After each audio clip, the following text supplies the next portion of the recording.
あなたは従者を素手で戦わせたいと考えたことはありませんか？スカイリムには様々な攻撃手段が用意されており、素手もその一つです。特に AE では素手の攻撃力を上げる装備が多数追加されたので、これらを従者に装備させて素手で戦わせたいと考えたことがある人も多いと思います。しかし、従者を素手で戦わせるにはいくつかの障害が存在します。一つは武器をすべて取り上げても弓を使ってしまうという問題。もう一つが戦闘中武器を勝手に拾ってしまうという問題です。これらの問題を解消する方法を捨て頃従者の作り方という動画で紹介したのですが、当時から研究が進み、より確実に従者を素手で戦わせる方法が分かってきたので、以前の動画のおさらいをしつつ、新しく判明した事実を紹介していきます。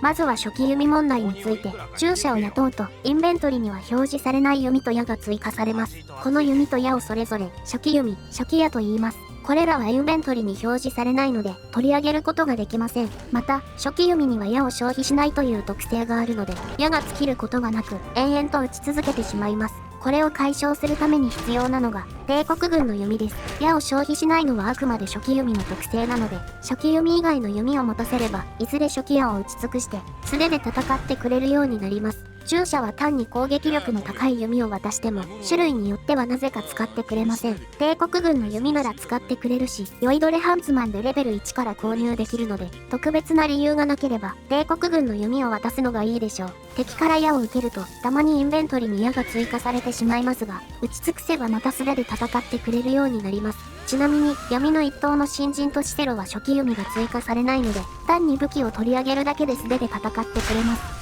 次は武器を勝手に拾ってしまう問題について、初期弓問題を解決すれば、一時的に素手で戦ってくれますが、戦闘中近くに武器が落ちていると、勝手に拾って装備してしまいます。NPC が勝手に武器を拾うのをどうやって防げばいいのかという話ですが、充填の切れた破壊魔法の杖を渡せば、近くに武器が落ちてても拾わなくなります。なぜ充填が切れた破壊魔法の杖を渡したら武器を拾わなくなるのか、よくわかりませんがとにかくそうなっています。ここまでが以前の動画で紹介した内容で、この方法で実際に素手で戦う従者を作れるのですが、例外的に武器を拾ってしまうシチュエーションが存在することが判明しました。一つ目は、持たせた杖よりランクの高い破壊魔法の杖が落ちていた場合です。例えば、火炎の杖を持たせていた場合に、近くにファイアボルトの杖が落ちていると、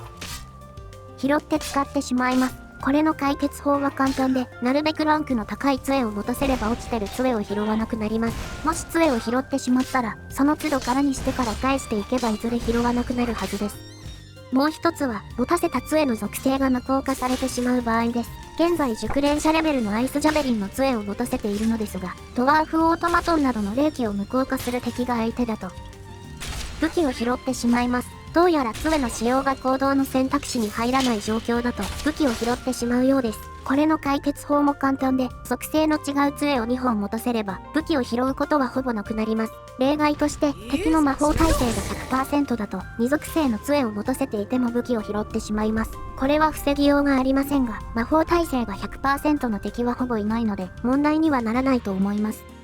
それではまとめに入ります。帝国軍の弓を持たせて、初期矢を撃ち尽くさせて、2属性のなるべくランクの高い破壊魔法の杖を空にしてから持たせれば、素手で戦う従者を作れます。武器を拾う条件は、死の獣人で蘇らせた死体も同様なので、同じように杖を持たせれば、素手で戦う獣人も作れます。素手の攻撃力が高いカジートの獣人を集めて、捨て頃軍団を作りたいという方は、ぜひこのテクニックを試してみてください。私のチャンネルではこの他にも、スカイリムについて役立つ情報を発信しているので、興味があれば他の動画も見てみてください。その際はぜひ、フォロー、チャンネル登録、いいね、高評価をお願いします。それでは、ご視聴ありがとうございました。